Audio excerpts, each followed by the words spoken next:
一个看似平凡的网络影片，竟然引爆了一场国家安全风暴。故事的主角是一位昵称亚亚的大陆配偶，他在台湾经营自媒体，常常和自己可爱的台湾籍女儿一起出镜分享生活。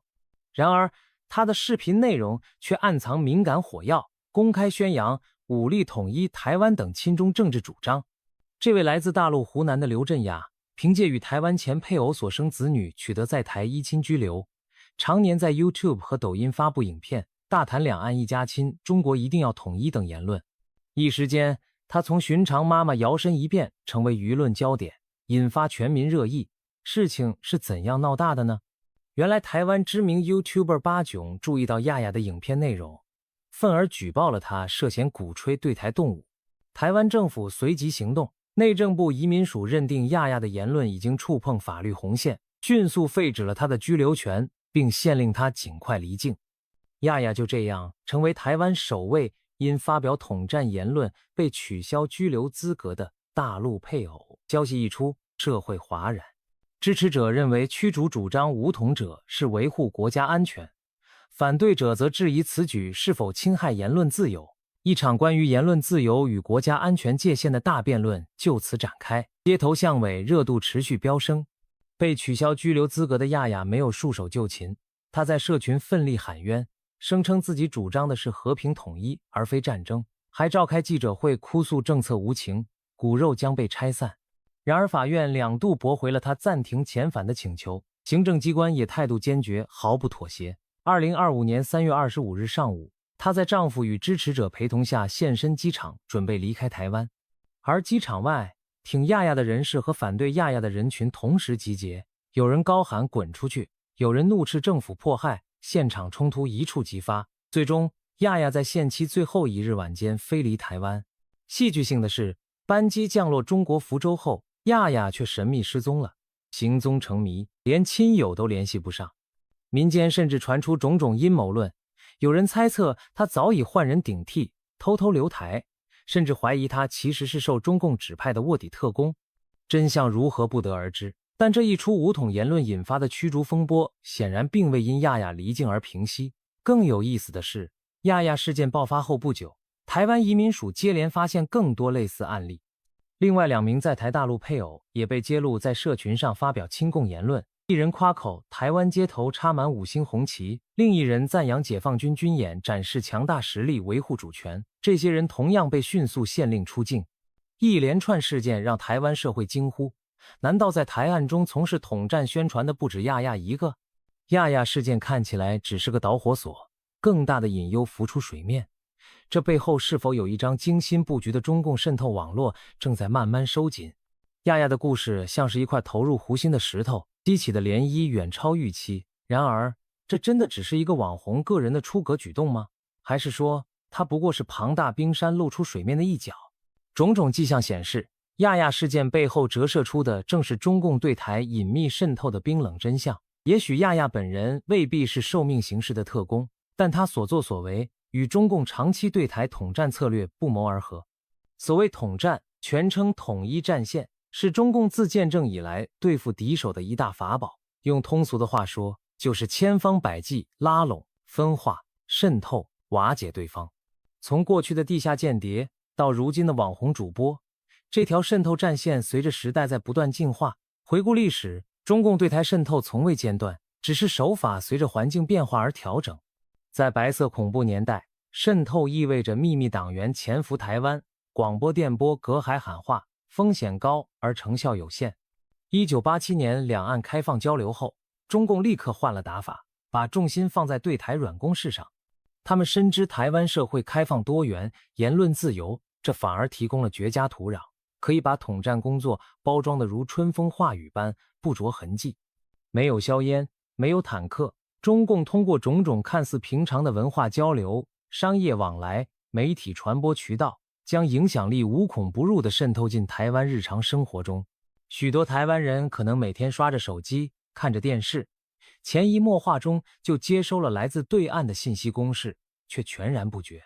试想一下，当一段抖音视频、一部热门电视剧、一篇夸张的新闻出现在你眼前时，你会想到这可能是对岸精心设计的统战操作吗？大多数人不会，但正是利用大众的这种无防备，中共在台湾布下了一张隐形的大网。从娱乐圈到新闻界，从宗教宫庙到商业利益，从校园课堂到社群媒体，各个层面都成为中共渗透的管道。亚亚事件不过是让这张网的线头露了出来。接下来我们就抽丝剥茧，逐一揭开这些隐秘手法的真面目。中共究竟如何悄悄影响着台湾？哪些你习以为常的东西，其实暗藏统战玄机？答案可能会超出你的想象。你是否曾追过大陆的电视剧、电影，或者喜欢某位两岸都有人气的明星艺人？小心，文化娱乐可不只是单纯的消遣，其中也暗藏着中共的统战戏码。中共非常善于利用文化软实力来影响人心，娱乐圈和流行文化就是他对台统战的一大前沿。举个例子，许多台湾艺人为了进军大陆市场，不得不对敏感议题三缄其口，甚至配合表态。某些知名台湾歌手、演员在大陆综艺上被要求认同一中原则，场面令人尴尬。如果他们不配合，就可能被封杀，事业受挫。久而久之，这些艺人在公开场合也变得不敢提台湾，顶多说自己来自中国台湾。还有的更主动迎合，例如台湾青年女星欧阳娜娜，不仅长期在大陆发展，还在国庆晚会上高唱中国我的祖国，高调表示身为中国人以表忠心。她在中国收获掌声和资源，却引发台湾民众质疑其立场。这种现象并不罕见，当越来越多台湾偶像、网红在中国体制下晋升，或被迫唱和统一路线，他们的粉丝、观众难免受到潜移默化影响，仿佛支持统一、认同中国在年轻一代中也是潮流之一。中共也会直接把手伸向台湾的文化市场。之前大陆大型影音平台企图进入台湾，例如爱奇艺试图合作渗透，让大量大陆剧集综艺直接进入台湾，千家万户。这些节目表面上是娱乐，实际上很多细节都经过审查，有意识形态的润物细无声。幸运的是，台湾意识到风险，已经以法规禁止了陆资影音平台。但互联网时代，资讯流通无国界，大陆的影视、短视频内容仍透过灰色途径流入台湾。某些大陆剧在台湾网络上爆红，其中塑造的历史观、民族观却完全站在中共立场，例如美化某些敏感事件或淡化台湾主权，这些都可能在不经意间影响观众的看法。除了影视、直播和短视频平台，更是文化统战的新利器。像亚亚这样经营 YouTube 频道的大陆配偶只是冰山一角，还有不少人在抖音、微博等平台包装成在台陆配或台湾本地人，输出亲中内容。比如有人天天直播自己在台湾的日常，却时不时感叹还是大陆好，两岸本是一家，向大陆观众营造一种连台湾人都觉得祖国棒的印象。这些账号背后有没有官方指导不得而知，但他们客观上充当了统战宣传的网红。反过来，这些影片也会回流台湾的社交媒体，被一些亲中社群大量转发。一个看似普通的搞笑短片、探店直播，都可能夹带着统战私货，让台湾观众在哈哈一笑中接受了对岸的信息。甚至连台湾人自己开的直播，如果观点亲中，也会获得来自大陆的流量扶持和大批拥趸，形成一种红利。有网友调侃，现在连逛个 TikTok 都可能不知不觉被洗脑套餐喂上一口。更令人摇头的是，还有台湾本地的文化人为虎作伥，主动参与中共对台宣传。台湾艺人黄安就曾以举报台独艺人闻名，他在大陆社交平台多次点名批斗台湾，表态支持本土的明星，引发大陆网民攻击。这直接导致当年年仅16岁的台湾艺人周子瑜，因为在节目中挥舞了一下青天白日满地红旗，就被迫视频道歉，含泪声明自己是中国人。这一荒唐事件震惊台湾社会，很多人才第一次意识到，原来娱乐圈早已成为中共政治斗争的前线，文化渗透的力量如此之大，一面小小的旗子都能掀起狂风巨浪。综上可见，从偶像明星的严刑管控，到影视内容的润物细无声，再到网络红人的舆论场影响，中共通过文化娱乐对台湾进行的统战无处不在。而人们往往在追星追剧时放下了警惕，笑声和泪水之中统战目的已经部分达成。这正是中共高明之处，以文化人在潜移默化中改变人心。当你下次看到某位艺人突然发表统一路线的言论，或者某部影片里的历史细节怪怪的，不妨警觉一下，这背后也许就站着统战部门的黑影。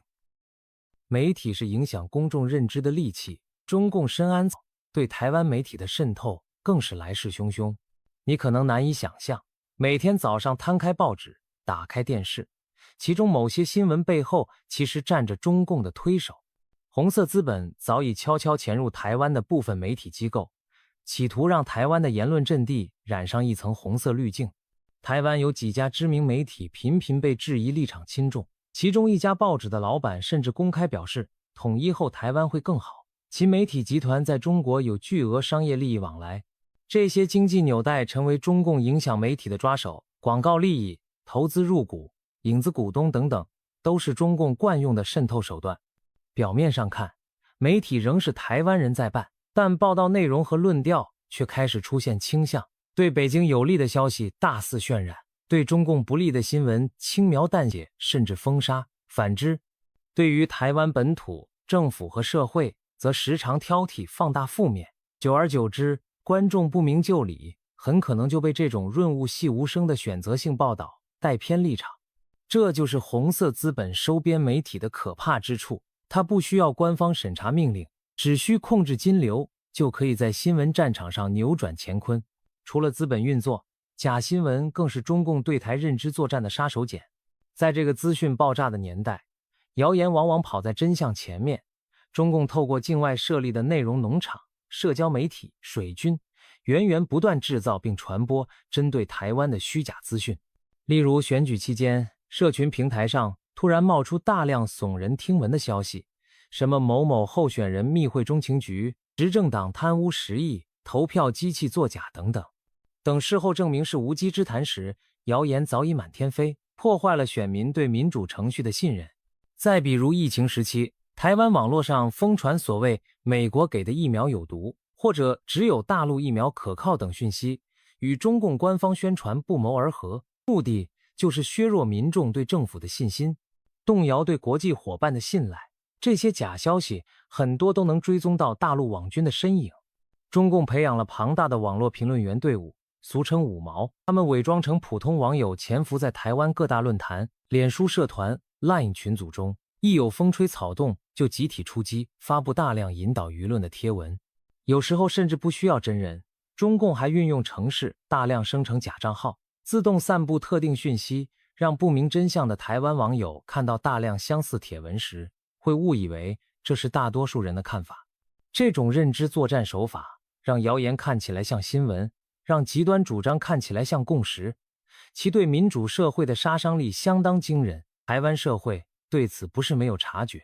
2019年就曾爆发反红色媒体游行，许多民众走上街头抗议中共势力染指台湾新闻自由，当时矛头直指几家被认为收受中或亲中的媒体。此后政府也加强了法规，像是撤销某电视台执照、查禁不明金流等，以遏制境外势力干预。但中共的手段也在与时俱进，更隐蔽地绕过监管，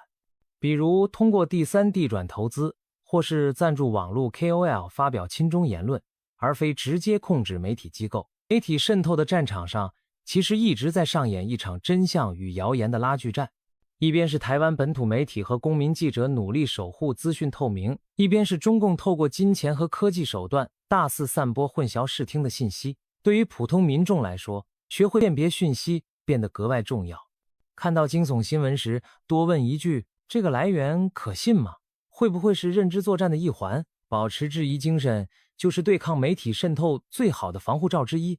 在这个资讯战争年代，中共的谎言炮弹无孔不入，我们必须擦亮眼睛，才能守住心中的那份判断力。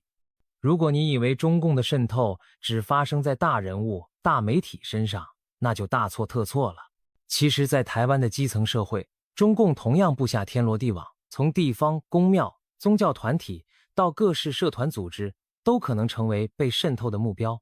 俗话说，天下没有白吃的午餐，许多看似友善的交流和优惠背后，往往都有政治算计。台湾宗教信仰旺盛，庙宇林立，其中又以妈祖信仰影响最广。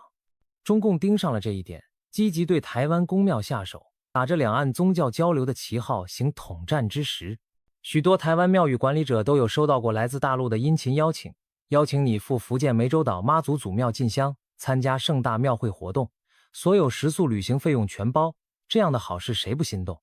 于是一些公庙主事人带团去了大陆，回来后逢人便说大陆对信众多么热情，甚至开始在庙里宣扬两岸一家亲，连神明都显灵促成团圆。更有甚者，一些台湾庙宇和大陆寺庙缔结姐妹庙，每年互访，你来我往，好不热络。表面上看宗教交流加深了两岸情谊，但背后却隐藏着中共对信徒的影响渗透。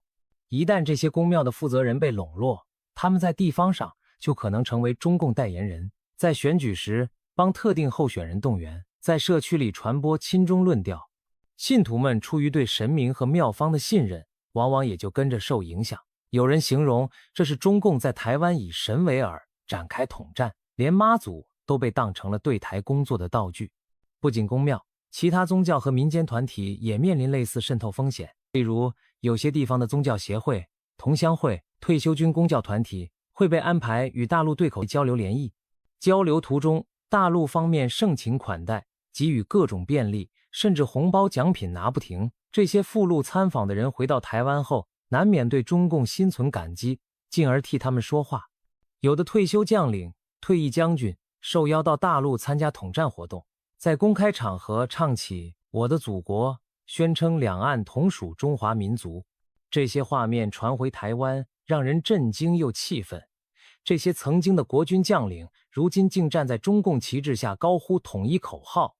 但从中共角度看，这正是统战成果，成功策反了一批具有象征意义的台湾人，为其对台宣传添柴加火。还有一些更隐秘的地方组织渗透，譬如某些看似民间的亲中团体，实际上与中共有千丝万缕联系。台湾曾出现所谓爱国同心会、统一促进党等组织，成员时常挥舞5星红旗在街头示威。这些组织表面打着言论自由的旗号替中共发声，背后却被指控接受中共金援指挥。他们不仅制造社会对立，在必要时甚至可能充当中共的第5纵队。试想，如果两岸局势紧张，这些组织会不会在台湾内部配合制造混乱？这是国安单位高度警戒的隐患。必须指出，并非所有基层团体都如此不堪。中共在台湾扎根统战，也不是每次都得逞。事实上，台湾有许多庙宇团体在交流时保持了定力，没有为了小利出卖立场。但统战工作讲究的就是个广撒网、多捕鱼，只要有一部分被策反渗透，就足以在关键时刻发挥作用。学者研究发现，在一些统战渗透深的乡里，选举结果都会受到影响。那些地区选民更容易支持对中共友善的候选人，这绝非巧合，而是中共基层经营的成果。当你下次看到邻里长、里长组织去中国参访，或者庙里有人鼓吹对岸如何友好，不妨多一分留意，也许热闹的庙会背后有一只无形的手正动着这一切。中共的基层渗透正是这样，你看不见硝烟，却已经悄然渗入了社区巷弄之间。商场如战场，而在两岸关系里，商场更是中共对台统战的另一个战场。中共深知要抓住人心，先抓住钱包的道理，通过经济利诱来影响台湾人士，可谓屡试不爽。从大企业老板到中小商贩，只要能被利益收买的人，都可能成为其统战对象。首先是对台湾大企业和富商的统战。改革开放以来，许多台湾企业到大陆投资设厂，成为台商。中共对这些台商一方面提供优惠，让他们赚得盆满钵满，另一方面也软硬兼施，要求他们爱国爱党。有些大企业家为了在大陆生意顺风顺水，开始公开替北京说话，回台湾后反过来要求当地政府接受对岸条件。比如有知名企业主在两岸紧张时跳出来警告台湾，不该惹北京生气，否则经济会受损，其言论立场与中共不谋而合。这些人可能未必真心拥护统一，但巨大的商业利益让他们不得不选择配合北京调门。当经济变成了政治绑架的工具，资本家也可能沦为统战的一环。中共也直接利用资金渗透台湾市场，按照台湾法规，中资直接来台投资受严格管制，可中共常绕道而行，透过香港或第三地公司假扮外资进来收购股份、投资产业。一度大陆某电商巨头就在台湾开设分公司，大肆运营，起初打擦边球瞒天过海，后来东窗事发被认定背后是阿里巴巴，才遭勒令撤资。类似的例子不胜枚举，假外资真中资潜伏各行业，有些甚至涉足敏感的科技、电信产业，企图取得台湾用户资料或影响产业决策。这种经济渗透如果不及时防范，长远看将危及台湾的经济自主与安全。更微妙的是，贸易往来的利诱与制裁并用。当两岸关系和缓时，中共往往对特定产业开启红包模式，例如大量采购台湾农产品、水产品或组团来台观光消费，让相关产业大发其财。一段时间，台湾香蕉、凤梨等水果卖到大陆供不应求，农民们笑开怀，这其实也是中共基层收买人心。然而当北京想施压时，又会突然祭出禁令，说什么水果有虫害就立刻暂停进口，或者骤减观光客赴台名额。大开大合的经济手腕，让依赖大陆市场的台湾业者欲哭无泪，也使他们对台湾政府心生埋怨。看吧，得罪不起老共，我们生计都被卡住了。中共正是以这种甜枣加大棒的方式，试图让台湾民众体认到跟大陆好处多多，跟大陆作对吃不消，经济利益被巧妙的武器化，用来撬动台湾内部的民意和政治走向。除了宏观经济，中共对个人也不吝撒钱。近年来，北京推出各种惠台措施，号称要让台湾同胞分享大陆发展机遇。例如发布31条措施、26条措施，在就业、创业、就学等方面给予台胞特殊优惠。在大陆工作的台胞可以申请住房补贴，创业的台湾青年可以拿到启动资金，甚至免费办公室。这些看似照顾台胞的政策，其实是统战套路的一部分，提供小利，吸引台湾人赴陆发展，进而逐步认同大陆体制和立场。对年轻世代来说，北上上海、深圳闯荡似乎充满诱惑，但当他们在那里安家立业、成家生子后，再回头看台湾，很可能心态就不一样了。这正是中共乐见的结果。经济统战可以说是糖衣裹着砒霜，短期看是利益，长期看是控制。当越来越多台湾产业、企业主受制于中共市场，当个人的前途命运被与大陆绑在一起，台湾社会在面对北京时的抵抗力就会下降。这并非危言耸听，而是已经发生的现实挑战。如何在发展正常经贸的同时，筑起防止统战渗透的防火墙，是台湾必须严肃面对的问题。中共还有一句统战箴言：统战工作要从娃娃抓起。别以为小孩子、学生就远离政治，其实校园正是中共暗中角力的重要场域。为了影响台湾的未来世代，北京可谓无孔不入地在教育和青年领域下功夫，用交流名义行宣传之实，企图在台湾年轻人心中埋下亲共的种子。近年来，每到寒暑假，就有各种两岸交流营队向台湾学生招手，什么海峡两岸青年大联盟冬令营、中华文化研习营等等，名称冠冕堂皇，而且福利诱人，免费游长城看故宫，参访阿里华为高科技企业，还包吃包住，送纪念品。许多台湾学生一听有这么好的机会旅游见世面，纷纷报名参加。到了大陆，主办方热情款待之外，还安排了大量爱国主义教育活动，比如带你参观抗战纪念馆，观看解放军威武形象展示影片，听取一国两制政策讲座等。在轻松愉快的行程中，统战宣传已经巧妙渗透。等营队结束，组织者往往鼓励台湾学生拍视频、写心得，大夸中国发展进步，成为对岸宣传台湾青年心向祖国的活广告。不仅如此，中共也积极给予台湾学生来大陆就学的优惠，不少大陆知名高校降低门槛，提供奖学金，吸引台湾高中生赴陆念大学。对于一些在本地未考上理想学校的家庭，这是颇具吸引力的出路。孩子到了大陆校园，就读4年下来，很可能就被当地的教材和氛围影响，对中国的认同增强，对台湾的认同渐渐淡化。而这些台生毕业后若留在大陆就业生活，更会融入当地的价值体系。当成百上千的台湾年轻人在大陆完成高等教育，这股潜移默化的人才统战力量不容小觑。还有更隐蔽的方式，比如透过学术交流和研究合作，影响台湾教育界。中共对台湾的大学教授、专家学者也展开统战攻势，频频邀请他们赴大陆参加研讨会，当客座教授，给予高额报酬。席间当然少不了对他们做工作。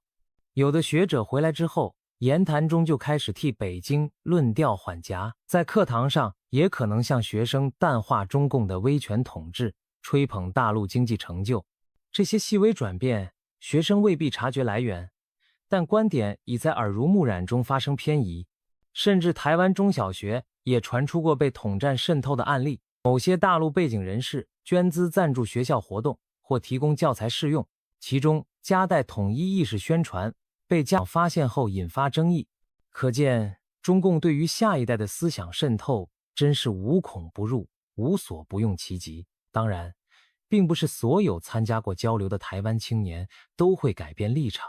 许多学生只是把交流当旅游，回来依然明辨是非，对统战套路嗤之以鼻。不过中共执行统战从来不求立竿见影，它更像一场长远的心理战。润物细无声之下，也许在某些人的脑海中，中共刻意营造的正面形象已经扎根，觉得大陆很现代，很亲切，两岸没什么不同，统一也不是不能接受，等等。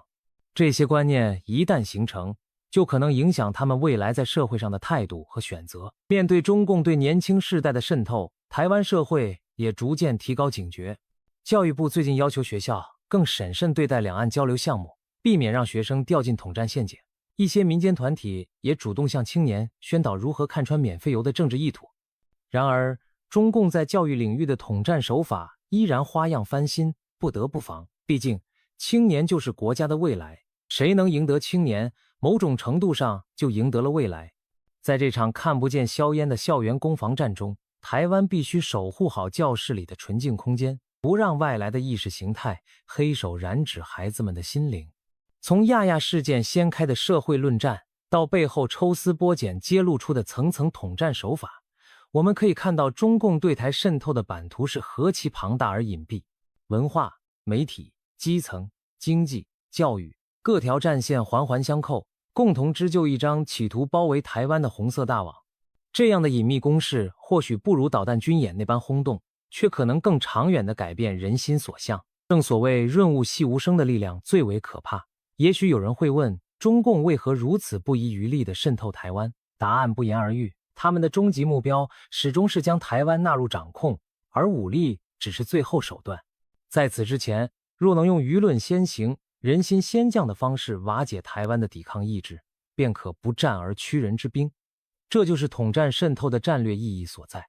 亚亚事件中，一名平凡女子的言论都能激起轩然大波，正说明当统战的暗流涌到台面上时，会引发多大的震撼。更何况，大多数时候这些暗流都藏在水面之下，静静的推移，影响着台湾。所幸，台湾是一个成熟的民主社会，有充分的免疫力和自省能力。每当中共的渗透招数浮现，都会被有心人揭露，引发公众讨论。这正是民主制度的可贵之处。阳光是最好的防腐剂，公开透明可以让阴谋无所行。如今，亚亚已被依法驱逐，但围绕此事的思考远未结束。台湾社会需要从这些案例中汲取教训，既要珍惜言论自由的核心价值，也要警惕有人打着自由旗号为集权张目。在开放多元与维护安全之间拿捏分寸是一大挑战。可以肯定的是，中共对台渗透的隐秘战争并未停止，